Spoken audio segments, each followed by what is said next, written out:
नमस्कार, मी इरावती लागू. स्वप्नांच्या पल्याडमध्ये तुमचं पुन्हा एकदा स्वागत. कुठलाही कार्यक्रम असो, कुठलाही सण असो किंवा कुठलाही घरगुती कार्यक्रम असो, पण ह्याची सुरुवात आपली होते उत्साहाने, आनंदाने, आणि ती फक्त भरते कशाने? फ्रेग्रन्समुळे.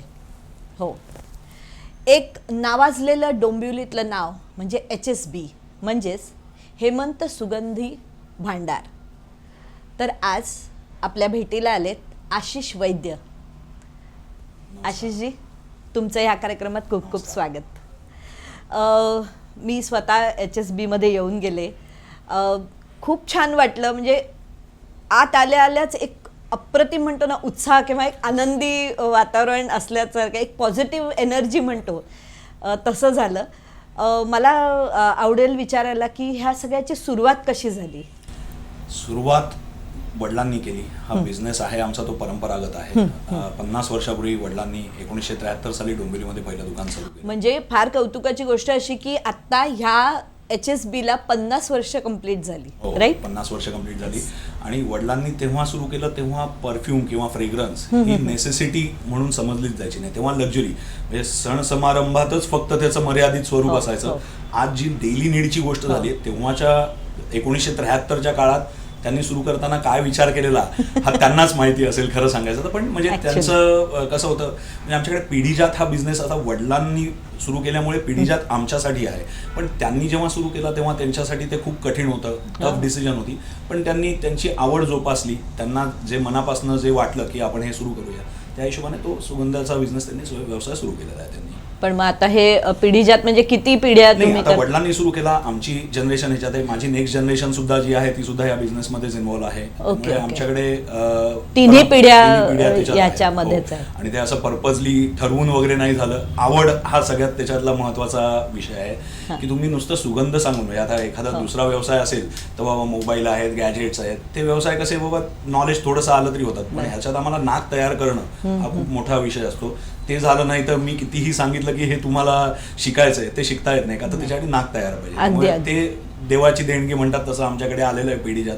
त्यामुळे ते आम्ही कंटिन्यू करायचाच विचार केलेला आहे. हो, कारण मी तेच विचारणार होते की असे किती फ्रेग्रन्सेस आहेत तुमच्याकडे? असं परफ्यूम मध्ये माझ्याकडे जवळपास 100च्या वरती व्हरायटी आहे. अगरबत्तीमध्ये 50 व्हरायटी आहे. अत्तरांमध्ये 50-60 प्रकार आहेत. म्हणजे असे 200-250 प्रकार तरी सुगंधाचे आहेत. आणि सुगंध हा निर्मितीत आम्ही असल्यामुळे आम्ही 365 दिवसाला 365 ही फ्रेग्रन्स बनवू शकतो. म्हणजे त्याची क्रिएशन हे जे आहे ती स्वतः आम्ही इन हाऊस फ्रेग्रन्स क्रिएटर आहोत. त्यामुळे त्याला काही लिमिट नाही. म्हणजे दरवर्षी नवीन येतात, जुने बंद करायला लागतात, हे चालूच राहतं. आज 50 वर्ष हे चालूच आहे. ओके, पण तुम्ही फ्रेग्रन्सेस म्हणजे हे काही अत्तर घेऊन येऊन त्याच्यात मिक्सिंग करून करता का काय असतं ते? कसं असतं, 2 प्रकार असतात. एक एक्स्ट्रॅक्शन म्हणजे कुठल्याही नॅचरल सोर्स म्हणजे फुलं असतील, पानं असतील, झाडाची मुळं असतील, त्याच्यापासून ऑइल काढणं आणि ते ऑइल ह्या अत्तरांमध्ये वापरणं, हे 2 प्रकार असतात. फ्रेग्रन्स क्रिएशन म्हणजे आता एखाद्या वाळ्यासारखं प्रकार आहे. वाळा जो उन्हाळ्यात वापरला जातो, ते नुसता अर्क काढला तर त्याला सुगंध वापरण्यासारखा मजेशीर नसतो. तर तो फ्रेग्रन्स क्रिएट करणं, ही जी रॉ मटेरियल्स आहेत ती प्रोक्युअर करून वेगवेगळा फ्रेग्रन्स क्रिएट करणं, म्हणजे अगदी शून्यापासून त्या सुगंधाला पूर्ण चांगलं म्हणजे सुगंधित स्वरूप आणणं, हे काम आमचं आहे. एक्स्ट्रॅक्ट करणं इथे मुंबईत बसून एक्स्ट्रॅक्ट करणं पॉसिबल नाही म्हणजे येत नाही असा विषय नसतो. कसं असतं की त्याची किंमत म्हणजे आपल्याला सुगंध विकायचा तर त्या किमतीला विकला गेला पाहिजे. आता काही लाखांच्या किमतीमध्ये ही ऑइल असतात, तर ती जिथे बनतात तिथेच त्याचं एक्स्ट्रॅक्ट करायला लागतं. आज मोगऱ्याची फुलं मी बाजारात आणली आणि त्याचा अर्क काढला तर त्याला सुगंध हवा तसा येणार नाही. त्यामुळे त्याचा सुगंध तयार करण्यासाठी आम्ही ही रॉ मटेरियल म्हणून वापरतो. एक्स्ट्रॅक्शनचं काम आम्ही नाही करत. फ्रेग्रन्स क्रिएट करणं हे काम आमचं आहे. पण हे जे सगळे आहेत ते अगदी नॅचरल आहेत. 2 प्रकार असतात. नॅचरलची सिरीज माझ्याकडे वेल्वेट अत्तर म्हणून जी सिरीज आहे ती सगळी नॅचरल अत्तरांची आहे, जी वर्षानुवर्ष इंडियन अत्तर म्हणून जी ट्रेडिशनल अत्तर म्हटली जातात ती ही सिरीज. पण आज इकॉनॉमी पण बघितली जाते. इंडियन मार्केट चालतं ते सगळं इकॉनॉमी, प्रत्येक स्वस्त. आज चढाओढ लागली ऑनलाईन मध्ये की मी किती स्वस्त विकेन, मग त्याच्यात आम्हाला कुठेतरी अरोमा केमिस्ट्री म्हणतात ती वापरायला लागते. पण त्यातही स्टँडर्ड्स असतात. म्हणजे आम्ही युरोपियन स्टँडर्ड फॉलो करणाऱ्या ज्या कंपन्या आहेत त्यांच्याकडनं रॉ मटेरियल प्रोक्युअर करतो. त्यामुळे त्याच्यात हॅझार्डस काही नसतं, हानिकारक काही नसतं. त्यामुळे केमिस्ट्री असली तरी आज आपण कुठल्याही नॉर्मल आपल्या आयुष्यात सुद्धा औषधं घेतो, ते सुद्धा केमिकल आहे. आपल्या शरीराचं सुद्धा केमिस्ट्रीज आहे सगळी. त्यामुळे ते काही हजार्डच नाही. त्या क्वालिटी कंट्रोल जर आपल्या हातात असेल तर ते चांगल्या पद्धतीने करता येतं. पण आता जे हल्ली म्हटलं जातं की फ्रेग्रन्समुळे काही आजार बरे होऊ शकतात. Yes. म्हणजे मी तुमच्याकडे आले तेव्हा तुम्हाला मी विचारलं होतं की असं काही आहे का, अशी थेरपी आहे का, फ्रेग्रन्स थेरपी जे म्हणतात. अरोमा थेरपी ही खूप अरोमा जुनी, थेरपी, खूप हां. जुनी थेरपी आहे. आता विषय कुठे असतो, किंमत. अरोमा थेरपीमध्ये वापरली जाणारी ऑइल नॅचरलच असायला हवी तर हो. त्याचा उपयोग होतो, बरोबर. अदरवाईज त्याचा अपाय होणार आहे. आता म्हणजे ह्या गेल्या 1-2 वर्षात माझ्या असेही काही डॉक्टर संपर्कात आले की जे ह्या नॅचरल सुगंधी द्रव्यांमुळे कॅन्सर सारख्या आजारावर पण औषध म्हणून ते वापरायचं सल्ले देत आहेत. पण बरं. ऑफकोर्स तो वेगळा विषय, म्हणजे डॉक्टर की हा विषय वेगळा आहे, पण त्याचे नक्की आपल्या शरीराला उपयोग आणि त्याचे चांगले गुणधर्म असल्यामुळे त्याचे फायदे नक्की आहेत. पण मग असे तुम्ही हे करता का डॉक्टर्सच? डॉक्टर्स सल्ले देतात ते आम्ही हे करतो. आता एक जस्ट उदाहरण द्यायचं तर आम्ही पुण्याचं दुकान चालू केलं. पहिल्या दिवशी आमच्याकडे एक कस्टमर आले, पुण्याला बाजीराव रोडला दुकान आहे तिथे. त्यांनी असंच कॅज्युअली एक अत्तर द्या सांगितलं. मी त्यांना मोगऱ्याचं अत्तर दिलं, जो नॅचरल अत्तर आहे, मोगऱ्याचा अर्क जो असतो तो. ते 8 दिवसानंतर परत दुकानात आले आणि सांगायला लागले, अरे तुम्ही माझा एक खूप मोठा प्रॉब्लेम सॉल्व्ह केला. म्हटलं कसला प्रॉब्लेम? त्यामुळे मला निद्रानाशाचा त्रास आहे. म्हणजे तुमच्याकडनं ते अत्तर घेऊन गेलो, त्या दिवशी मी लावलं स्वतः आणि उशीला लावलं, त्या दिवशीपासून मला चांगली झोप यायला लागली. म्हणजे अशी उदाहरणं बरीच आहेत, असं सांगणारे भरपूर. आता एक दादरचं उदाहरण देतो. एक परफ्यूम, आपला रेग्युलर परफ्यूम वापरणारा व्यक्ती आहे. दादर स्टेशनला उतरला, उन्हाळ्याचे दिवस होते, एक थोडी गर्दी झालेली बघितली त्याने आणि बघितलं कोणीतरी चक्कर येऊन पडलंय आणि लोक त्याला मग पाणी मारतायत आणि काय काय करतायत. तर थोडा पुढे गेल्यावर त्याच्या लक्षात आलं, अरे ह्याचा युनिफॉर्म माझ्या ऑफिसमधल्या असल्या माणसासारखाच आहे. म्हणून त्याने पुढे गेल्यानंतर बघितलं तर तो त्याचा कलीग होता आणि तो पटकन त्याच्या जवळ गेला की म्हणजे तो अनकॉन्शियस झालाय. तर तो व्यक्ती अचानक जागा झाला. तो म्हणतो, अरे मंदार, मी कुठे मला कळत नाहीये. तो कशामुळे जागा झाला? तर तो वापरतो त्या फ्रेग्रन्समुळे. ती त्याची आयडेंटिटी बनलेली की तो ऑफिसमध्ये तो व्यक्ती आला की तो स्मेल येतो. तो अनकॉन्शियस माणूस सुद्धा जागा झाला आणि काही झाला. त्यामुळे ना फ्रेग्रन्स हा जो म्हणजे सुगंध हा जो प्रकार आहे ना, तो आपल्या डायरेक्ट सेन्सेसशी निगडीत असतो. म्हणजे तुम्हाला तुमचे मूड लिफ्ट करण्यासाठी, पॉझिटिव्ह एनर्जी येण्यासाठी ह्या फ्रेग्रन्सचा उपयोग झाला पाहिजे. हा नॅचरल ह्याचाही असतो आणि आर्टिफिशियली क्रिएट केलेले असतात, पण त्याला कुठेतरी क्वालिटी कंट्रोल केली गेली पाहिजे. का म्हणजे आज स्वस्ताईच्या मागे लागून बरेच ब्रँड हल्ली कसं करतात की बाबा स्वस्तात द्यायचंय मग काही क्वालिटी दे, तसं करून नाही चालत. बरोबर. पण मग आपण म्हणतो की आता खूप जणांना, आता बेसिकली मला अशी, आपण स्किनवर हे केलं की अलर्जी होते, तर मग असं जर नॅचरल असेल तर त्याची अलर्जी नाही सांगता येत. नॅचरलची उलट हल्ली आपल्याला अलर्जी असू शकते का आपण नॅचरल गोष्टी खूप कमी वापरतो. त्यामुळे तसं असण्यापेक्षा आपण ती पॅच टेस्ट म्हणतात तशी करून बघणं हे सगळ्यात सेफ. आणि आम्ही इंडियन क्लायमेटच्या हिशोबानुसार आम्ही ॲज अ ब्रँड आम्ही असं बिलीव्ह करतो की बॉडी डिओड्रंट ही आपल्या इथे वापरण्याची गोष्ट. बॉडी डिओड्रंट जिथे आंघोळ करणं दररोज शक्य नाही किंवा आंघोळ करायला जिथे पाणी नाही, अशा प्रदेशात ठीक आहे की तुम्ही डिओड्रंट वापरा. पण आपल्या इथे घामाची आंघोळ आपण दररोज करणार, तर त्या डिओड्रंटपेक्षा आपण सेफ म्हणजे कपड्यावर ॲपरेल फ्रेग्रन्स वापरायचे. त्याची मजा पण जास्त येते आणि त्याच्यात रिस्कही कमी असते. एक्झॅक्टली.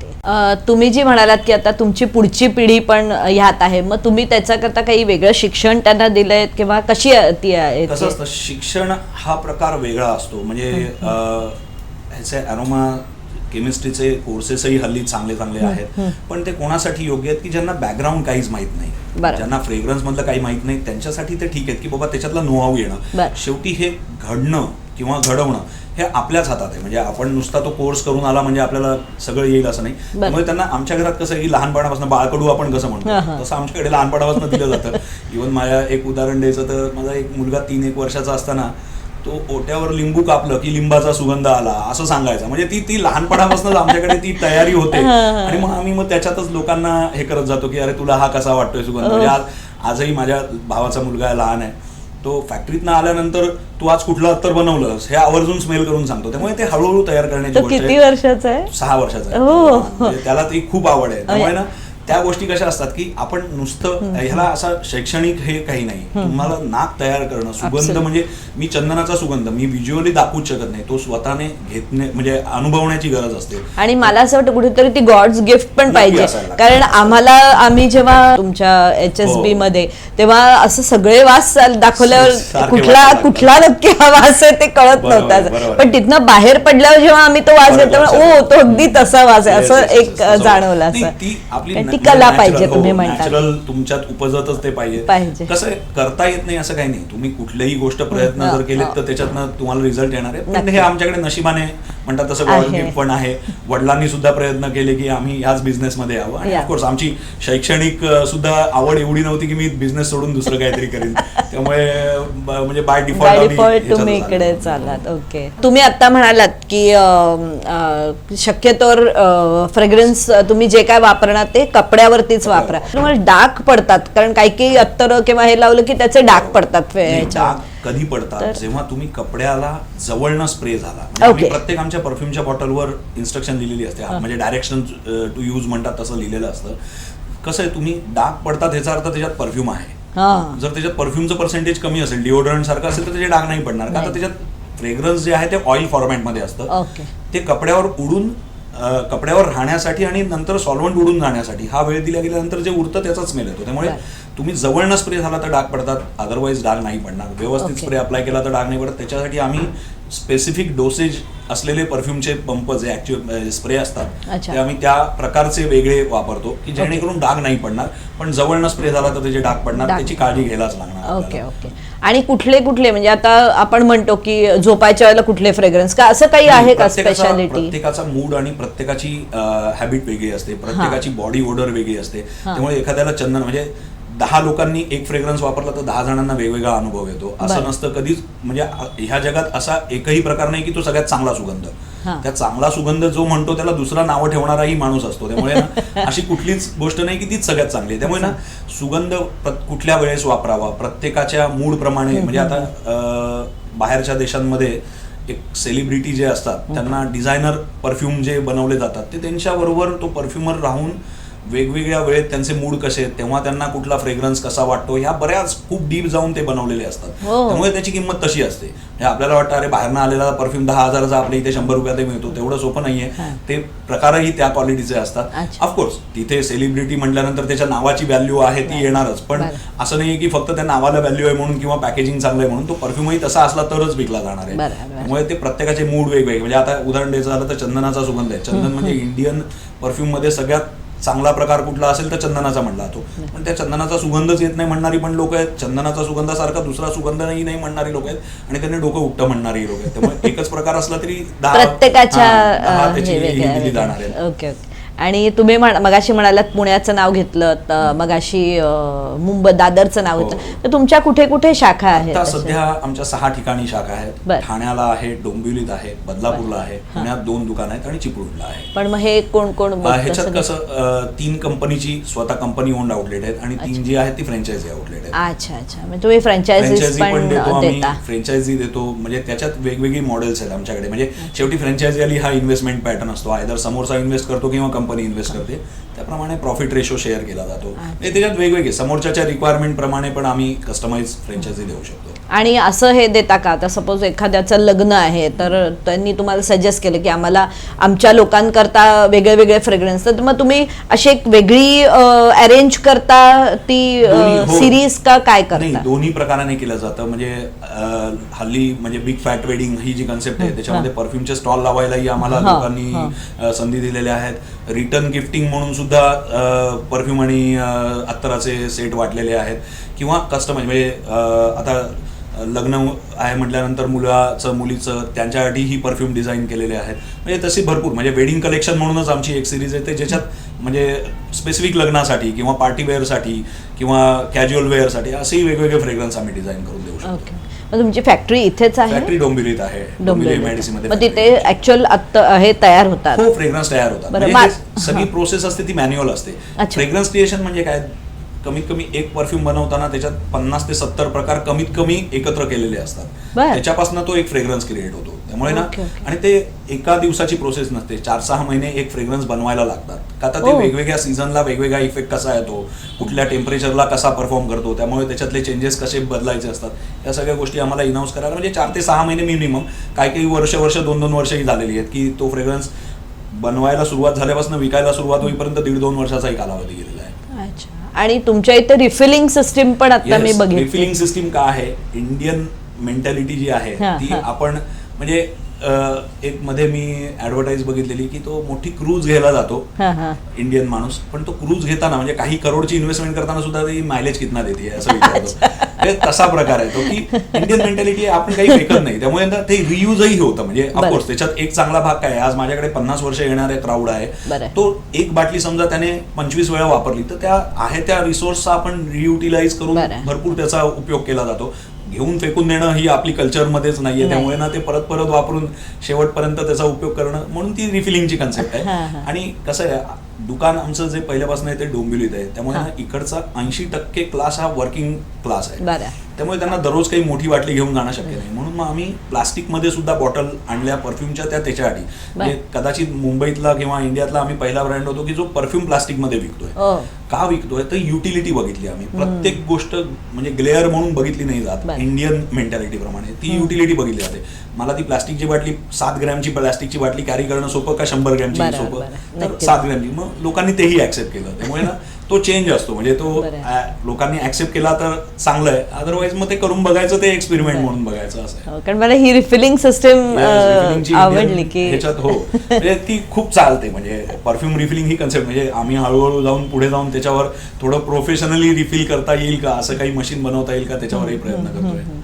आणि हे जे तुम्ही म्हणालात की आता इथे तर तुमच्या आहेतच शाखा, पण आउट इंटरनॅशनल शाखा काही करायचा विचार आहे का? नाही, विचार नक्की आहे. इंटरनॅशनल शाखा करण्यासाठी आम्ही म्हणजे प्रयत्नही करतोय, पण अजून ते ह्या कोविड आणि ह्या 2 वर्षामध्ये जी गडबड झाली त्याच्यामुळे आमचा पेस थोडा चेंज झालाय. आमच्या प्रायोरिटीज बदलल्यात. पहिले आता इथला इंडियातला सेटअप करायचा आणि नक्की बाहेर नक्की जायचंय. तुम्ही म्हणाला तुमचे वडील आधी ह्या बिझनेसमध्ये होते, नंतर तुम्ही उतरलात. मग वडिलांच्या फ्रेग्रन्सचं त्या काळची गोष्ट वेगळी होती, आता तुमच्या फ्रेग्रन्सची वेगळी. मग असे कधी मत हे झाली का तुमची? मतभेद भरपूर झाले, पण दोघांचंही म्हणजे वडिलांचं आणि आमचं दोघांचंही मत एकच होतं की हाच व्यवसाय करायचा आहे. ओके. मतभेद नक्की होते का, म्हणजे त्यांची विचारसरणी आणि त्यांच्या काळातले विचार हे आत्ताच्या काळात आपल्याला नाही हे करू शकत. म्हणजे एक वेळ अशी होती की म्हणजे गुरु पिक्चरमध्ये कसं दाखवलंय, त्याचे अभिषेक बच्चनचे वडील तुम्ही नाही म्हणताय ना म्हणजे ते नक्की होणार, असाही माइंडसेट त्या यंग एज मध्ये आमचा होता. पण त्याच्या मागे त्यांची भावना काय होती हे आता आम्हाला समजतं की बाबा त्याच्या मागे त्यांचा सांगण्याचा उद्देश काय होता तो आम्हाला कळतो. पण नक्की म्हणजे तो काळ म्हणजे कसं असतं, त्या काळाचे विचार त्यांनी जर बदलले नसते तर आम्हीही कंटिन्यू करू शकलो नसतो. त्यामुळे वडिलांनीही बदलणं गरजेचं होतं आणि आम्हीही त्यांच्या ट्रेडिशनल कन्सेप्ट फॉलो करणं गरजेचं होतं. ते कॉम्बिनेशन खूप चांगल्या पद्धतीने झालं आणि आमची जॉईंट फॅमिली सिस्टीम असल्यामुळे ना आम्हाला त्याचा भरपूर फायदा झाला. म्हणजे मला काही प्रॉब्लेम असेल माझे काका वडिलांशी बोलायचे किंवा त्यांना काही माझ्यापर्यंत पोहोचवायचं असेल तर काका मला सांगायचे, माझी आत्या सांगायची. त्यामुळे तो फॅमिलीचा बिझनेस असल्यासारखाच आहे. म्हणजे आमच्याकडे इव्हन आमच्या नेक्स्ट जनरेशनमध्ये सुद्धा तसंच आहे. माझी बहीण आहे ती सुद्धा आमच्या बिझनेसमध्ये इन्व्हॉल्व असते जेव्हा गरज असते. म्हणजे आम्ही सीझनच्या वेळेस म्हणजे आमच्या घरातला कोरमच, माझ्या मावशा वगैरे पण येतात, इतकं चांगला कोरम असतो आमच्याकडे की म्हणजे सगळेजण मदतीला हवे तेव्हा येतात. सीझन तुमचे कुठले कुठले असतात? मेन सीझन आता गणपती, श्रावण सुरू झाला की अगरबत्ती आणि तो सीझन सुरू होतो. गणपती नवरात्रात तो असतो आणि त्याच्यानंतर दिवाळी. म्हणजे हे 4 महिने श्रावणापासून दिवाळी संपेपर्यंत हा मेन सीझन असतो. पण परफ्यूम आणि अगरबत्ती ही 12 महिने गोष्ट आहे, त्यामुळे ते ऑफ सीझन असं काही म्हणण्यासारखं नसतं. पण तेव्हा जो जास्त खप असतो तो सीझन तेव्हा, त्यामुळे त्याच काळात आम्ही अगरबत्ती उत्सवचं एक्झिबिशन गणपतीच्या आधी भरवतो. तर लावायची एक आपण म्हणतो अत्तराचा फाया असं, तर तो प्रकार आहे की नाही तुमच्याकडे? अत्तराचा फाया पण आहे. म्हणजे वडिलांनी दुकान सुरू केलं तेव्हा अत्तराचा फाया म्हणजेच परफ्यूम अशी कन्सेप्ट होती. म्हणजे तेव्हा स्प्रे वगैरे एवढं काही नव्हतं. आता उलट झालंय, नवीन जनरेशनला अत्तराचा फाया म्हणजे काही माहिती नाही. आम्ही एकदा असंही ठरवलेलं आहे की ते अत्तराच्या फायाच सॅम्पलिंग करून प्रमोशन करायचं की लोकांना, म्हणजे शेवटी कसं आहे हे चक्र आहे. म्हणजे ते सतत आपल्याला जुन्या गोष्टी पण नवीन वाटत राहणार आणि नवीन गोष्टी पण जुन्या वाटत राहणार, त्यामुळे त्या गोष्टी करतच राहायला लागणार. पण अत्तर म्हटल्यानंतर अत्तराचा एक क्लास वेगळा असतो, त्याचा कस्टमरही वेगळा आहे. आज नवीन जनरेशनला मी अत्तर दाखवली कॉलेज गोईंग स्टुडंटला, ते म्हणणार नाही नाही हे बरोबर नाहीये. पण तेच मी त्यांना जर परफ्यूम चांगले याचे दाखवले तर ते पटकन घेणार. त्या गोष्टी आम्हाला, म्हणजे आम्ही अत्तराची सिरीज अशी हे करतो की बाबा ट्रेडिशन विथ ट्रेंड. म्हणजे मला आजचं ट्रेंडिंग काय आहे ह्याची माहिती पाहिजे आणि ट्रेडिशन काय आहे ह्याची माहिती पाहिजे. कारण बेसिकली हळदी कुंकवाच्या वेळेला ते लावलं जातं असं हे आहे. प्रत्येक फंक्शनचं वेगळं. आज लग्नांमध्ये किंवा मोठ्या हो, मोठ्या हो. कार्यक्रमांमध्ये आम्ही अत्तराच्या हो. छोट्या छोट्या वायर म्हणजे ॲज अ गिफ्ट म्हणून लोक आज गुलाबाचं फुल द्यायच्या ऐवजी त्या किमतीमध्ये अत्तराचीही बाटली मिळते. हो. म्हणजे त्याच्यातही लोकांना मोठ्या मोठ्या क्वांटिटीमध्ये आम्ही दिलेले आहेत, त्यांचे मेसेज त्याच्यावर टाकून दिलेले आहे, म्हणजे कस्टमायझेशन सगळं पॉसिबल आहे. पॉसिबल. मला तुम्ही आता म्हणालात की अगरबत्ती उत्सव असतो, तर मला त्याच्याबद्दल जरा, आणि कुठे असतो तो ते? अगरबत्ती उत्सव हा डोंबिवलीत बालभवन जे आहे, आनंद बालभवन, तुमच्याच असतो. तिथे समोर. दुकानाच्या समोर जे आहे ओके. तिथे असतो. अगरबत्ती उत्सव करण्यामागचं कारण एकच होतं की आम्ही जी इंडियन ट्रेडिशनल हँडरोल्ड अगरबत्ती जी बनवतो ती अगरबत्ती प्रमोट करणं. आता ती का प्रमोट करायची वेळ आली? आज लो कॉस्टच्या मार्केटच्या नीड बाई लोकांनी बाहेरनं आउट ऑफ इंडियावरनं अगरबत्ती सारखी गोष्ट पण इम्पोर्ट करायला सुरुवात केली. बरं. आज देवापुढे जी लावतो अगरबत्ती ती चायनावरनं बनवून आलेली असते. अशी वेळ जेव्हा यायला लागली तेव्हा इंडियन अगरबत्ती प्रॉडक्टना प्रमोट करणं त्याच्यासाठी आम्ही ते सुरू केलं. आणि कसं झालेलं की एक वडिलांच्या काळात जेव्हा दुकान सुरू केलं तेव्हा समजा 3-3.5 रुपयाला अगरबत्तीचा जो पुडा होता 100 ग्रॅमचा, आज लोकांना तीच किंमत, 73 सालच्या 3.5 रुपयाची किंमत आज 10 रुपयात अगरबत्ती पाहिजे. तर कुठेतरी तो बॅरियर ब्रेक करायचा होता. तेव्हा आम्ही पहिल्या वर्षी 80,000 रुपयाची एकच काडी लॉन्च केली अगरबत्तीची, की 80,000 रुपयाला अगरबत्तीची एक काडी आहे, ती 10 फुटाची होती आणि 75 किलो वजन होतं त्याचं. हे का केलं की लोकांनी त्या 10 रुपयाच्या माइंडसेटमधनं बाहेर यावं. म्हणजे एक उदाहरण सांगतो, माझ्या बँकेच्या मॅनेजरला मी जेव्हा अगरबत्तीच्या दुकानासाठी कार्ड स्वॅप मशीन हवंय म्हणून सांगायला गेलो तर तो हसायला लागला. तो म्हणतो अगरबत्ती कोई कार्ड पे खरीदता है क्या? म्हटलं का नाही विकत घेत. म्हणजे त्याला वाटलं एकदम 10 रुपयाची गोष्ट आहे ती. एक दिवस तो सर्वेसाठी इथे मार्केटमध्ये आलेला, तेव्हा दुकानावर आलेला, तेव्हा को इन्सिडेंटली त्याच्याच समोर एकाने 4,500 रुपयाच्या अगरबत्त्या कार्ड मारून घेतल्या. तेव्हा त्याला लक्षात आलं, अरे बापरे, मी एवढ्या कमी समजलो त्या गोष्टीला, अगरबत्तीला. अशी वेळ आली. लोकांचा माइंडसेट आज कसं झालंय, अगरबत्ती ही देवापुढे लावायची गोष्ट. आज लोक मागतायत अगरबत्ती मला डास मारावे, माशा पळाव्या, असं नसलं पाहिजे. पण मार्केट आहे, मार्केट प्रमाणे जातं. आपण त्याला काही सगळ्या गोष्टी अशाही तुम्ही अगरबत्त्या नाही, देता? आम्ही नाही देत. अगरबत्ती फक्त आम्ही Fragrance फ्रेग्रन्स साठी, सुगंधाची मजा घेण्यासाठी फक्त अगरबत्ती बनवतो. आणि ती ट्रेडिशनल असते, आमची हाताने वळलेली. आणि त्याच्यात DEP म्हणून एक केमिकल आहे ज्याच्यावर भरपूर हल्ली संशोधन चालू आहे, किंवा ते हानिकारक आहे म्हणून लोक सांगतात. पण त्याला अजून लोकांना त्या प्राइस पॉईंटमध्ये अडकल्यामुळे त्यांना ते रिप्लेस करायला जमत नाहीये. आम्ही त्या प्राइस पॉईंटच्या मागे लागत नाही, आम्ही क्वालिटीच्या मागे लागतो. आम्ही काय करतो, ती अगरबत्ती चांगली बनवतो, त्याची जी किंमत होईल ती. पण ती क्वालिटी दिल्यामुळे कस्टमर रिपीट येतो. स्वस्तात दिलं तर कस्टमर एकदा येईल, क्वालिटी नसेल तर तो परत नाही येणार. त्यामुळे आम्ही फक्त क्वालिटीच्या मागे लागून अगरबत्ती किंवा कुठलीही प्रॉडक्ट आम्ही फक्त क्वालिटी ओरिएंटेड बिझनेस करण्याचंच टार्गेट ठेवून चालतो. तुमचं फ्रँचायझी मॉडेल कसं असेल, काय आहे? फ्रँचायझी मॉडेलमध्ये कसं आहे की फ्रँचायझी हा इन्व्हेस्टमेंट घेऊन येतो, त्याला आम्ही रेडी सेटअप देतो. म्हणजे आज एखाद्याने सुगंधी भांडारच्या कन्सेप्टवर स्वतः दुकान उघडायचं बघितलं तर त्याला जो वेळ लागेल, त्याची इन्व्हेस्टमेंट जी वाया जाईल, मी वाया जाईल हा शब्द का म्हटला, त्याच्यात कसं असतं की एखाद्याने एखादं दुकान चालू केलं की त्याच्यावर हल्ली एवढं मार्केटिंगसाठी लोक फिरतात, त्याच्याकडे आणून जे डम्पिंग केलं जातं कंपन्यांच्या पॉलिसीप्रमाणे, त्याच्यात त्याचं नुकसान होतं. त्यामुळे आम्ही त्याला फिल्टर्ड प्रॉडक्ट देतो जी डायरेक्ट एंड युजरला आवडतील. प्रोडक्शन आम्ही स्वतः केलेलं असतं त्याचं. त्यामुळे फ्रँचायझी आम्हाला इन्व्हेस्टमेंट देतो, त्याचा बिझनेस इन रिटर्न त्याला ROI म्हणजे रिटर्न ऑन इन्व्हेस्टमेंट काढून आम्ही पूर्ण त्याच्या प्रपोजलप्रमाणे सगळं वर्किंग करून देतो. इन्व्हेस्टमेंट वेगवेगळ्या स्वरूपात असू शकते. मग त्याची म्हणजे एखाद्याचं स्वतःचं दुकान असेल ओनरशिपमध्ये तर त्याच्या पार्टनरशिप बेसिसवर पण आम्ही करतो की प्रॉफिट शेअर करू. एखाद्याने म्हटलं की आम्हाला सेटअपच करून आम्ही आमच्या एंडला काय करायचं ते बघू, मग त्याच्या स्टाफला ट्रेनिंग देण्यापासून त्याचा सेटअप करून देईपर्यंत सगळ्या गोष्टी कंपनी लेवलला होतात. त्यामुळे त्याचे प्रत्येकाचे वेगवेगळे पॅटर्न आहेत. समोरच्याच्या प्रमाणे काय त्याची रिक्वायरमेंट आहे, तो कुठल्या एरियात ऑपरेट करतोय. आता मी जे ठाण्याला किंवा पुण्याला ज्या कंडिशनमध्ये मी ऑपरेट करायची अपेक्षा ठेवू शकतो तशी मी चिपळूणला नाही ठेवू शकत. त्यामुळे त्या एरिया वाईज आमचा सर्वे होतो पहिले की तिथे काय पोटेन्शियल आहे, तिथे शेवटी काय इन्व्हेस्टमेंट आले तर त्याचं रिटर्न त्याला कधी देणार, हे कॅल्क्युलेशन जेव्हा आम्ही समोरच्याला समजून सांगतो.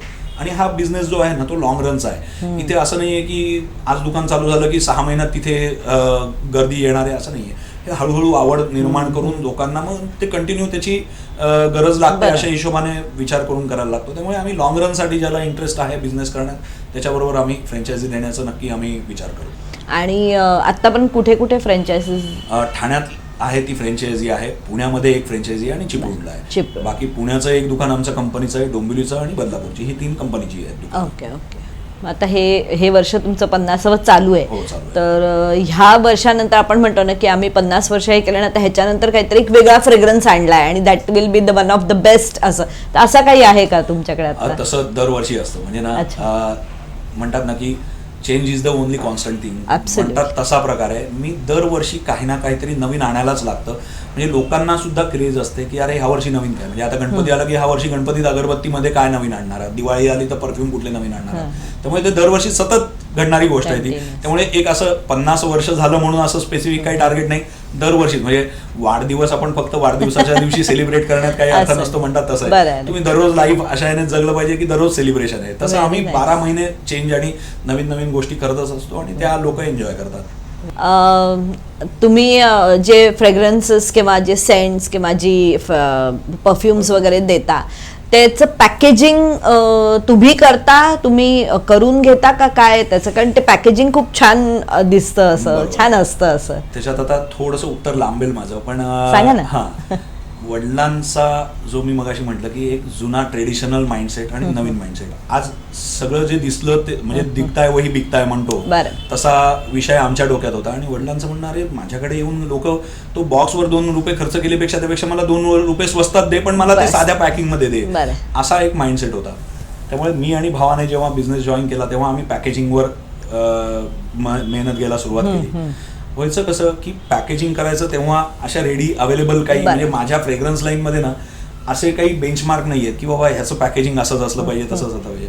नशिबाने काय होतं, माझा आणि भावाचा बिझनेस करायचा हा ठाम म्हणजे विश्वास होता की आम्ही बिझनेसच करणार, आम्ही नोकरी नाही करणार. मग तेव्हा आम्ही प्रिंटिंगचा सुद्धा बिझनेस सुरू केला. म्हणजे डिजिटल प्रिंटिंग आणि पॅकेजिंगचं आम्ही स्वतः त्या बिझनेसमध्ये उतरलो. 12 वर्ष तो बिझनेस केला आणि त्याच्यात आम्हाला भरपूर गोष्टी शिकायला मिळाल्या. जेव्हा वडिलांनी ते बघितलं की अरे हे बिझनेस करतायत, हा सुद्धा तेवढ्याच सक्सेसफुली करतायत, तेव्हा त्यांचा माइंडसेट बदलायला सुरुवात झाली की अरे पॅकेजिंगची पण गरज आहे. मग हळूहळू आता ते पॅकेजिंग जे आहे ते इनहाऊस आमच्याकडे मॅक्झिमम डेव्हलप केलं जातं. अगदी काही म्हणजे मशिनिंग किंवा जे आउटसोर्स जे प्रिंटिंग करायला लागतं तेवढ्यापुरतं ते बाहेर जातं.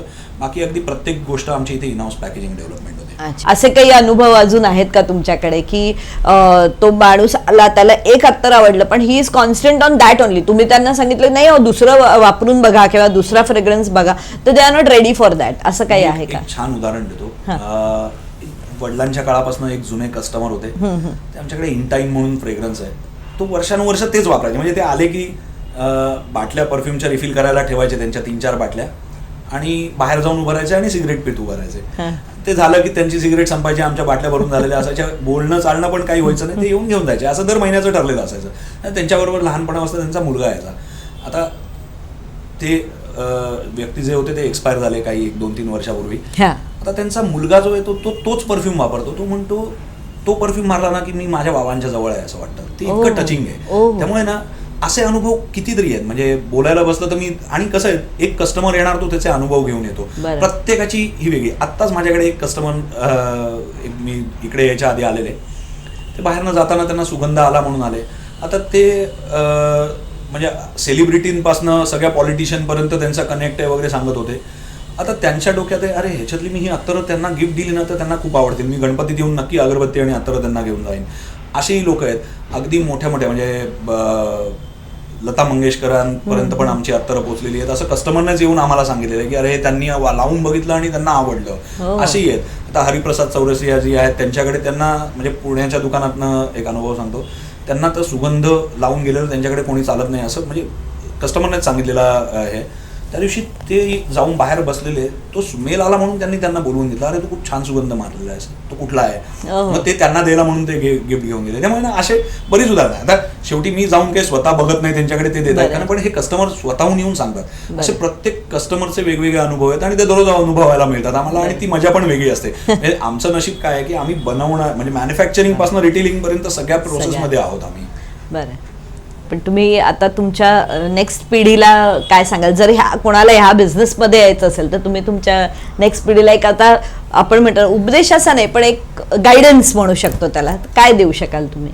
नेक्स्ट पिढीसाठी गायडन्स म्हणजे माझ्याच मुलांसाठी नाही, ह्या फील्डला जॉईन करण्यासाठी मी एक नक्की हे सांगतो की ह्याच्यात पोटेन्शियल भरपूर आहे. आज इंडियामध्ये परफ्यूम किंवा फ्रेग्रन्स बद्दल लिटरसी आता खूप कमी असताना एवढं मार्केट आहे. हळूहळू ही वाढत जाईल लिटरसी, तेव्हा त्याचं पोटेन्शियल जे आहे, मार्केटची कपॅसिटी जी आहे ती खूप वाढणार आहे आणि जी कन्सिस्टंटली वाढतीये. म्हणजे इव्हन कोविडमध्ये सुद्धा कुठली फ्रेग्रन्स बंद नाही पडली का, तर प्रत्येक गोष्टीत आज फ्रेग्रन्स आहे. म्हणजे आज लॉन्ड्रीच्या फ्रेग्रन्स प्रॉडक्टमध्येही फ्रेग्रन्स आहे, टूथपेस्ट टूथपेस्टमध्येही फ्रेग्रन्स आहे, तुम्हाला बॉडी डिओड्रंटमध्ये, त्यामुळे प्रत्येक गोष्ट ही फ्रेग्रन्सशी कनेक्ट केली जाते. त्यामुळे पोटेन्शियल नक्की आहे.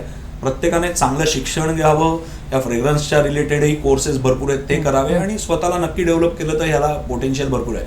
आपण असं म्हणतो डोंबिवली सारख्या एका छोट्या शहरात सुद्धा 1200 अगरबत्तीची दुकानं आहेत. हे बिलीव्ह पण नाही कोण करू शकणार. त्यामुळे 1200 लोकांचं रोजगार त्याच्यावरनं चाललंय. त्यामुळे पोटेन्शियल भरपूर आहे या बिझनेसमध्ये. नक्की ज्याला इच्छा आहे त्याने येऊ शकतात आणि म्हणजे कुठेही मार्गदर्शन कुठल्याही व्यक्तीचं जरी घ्यायचं असेल तरी ते घ्या आणि त्यापासून पुढे बिझनेस करा.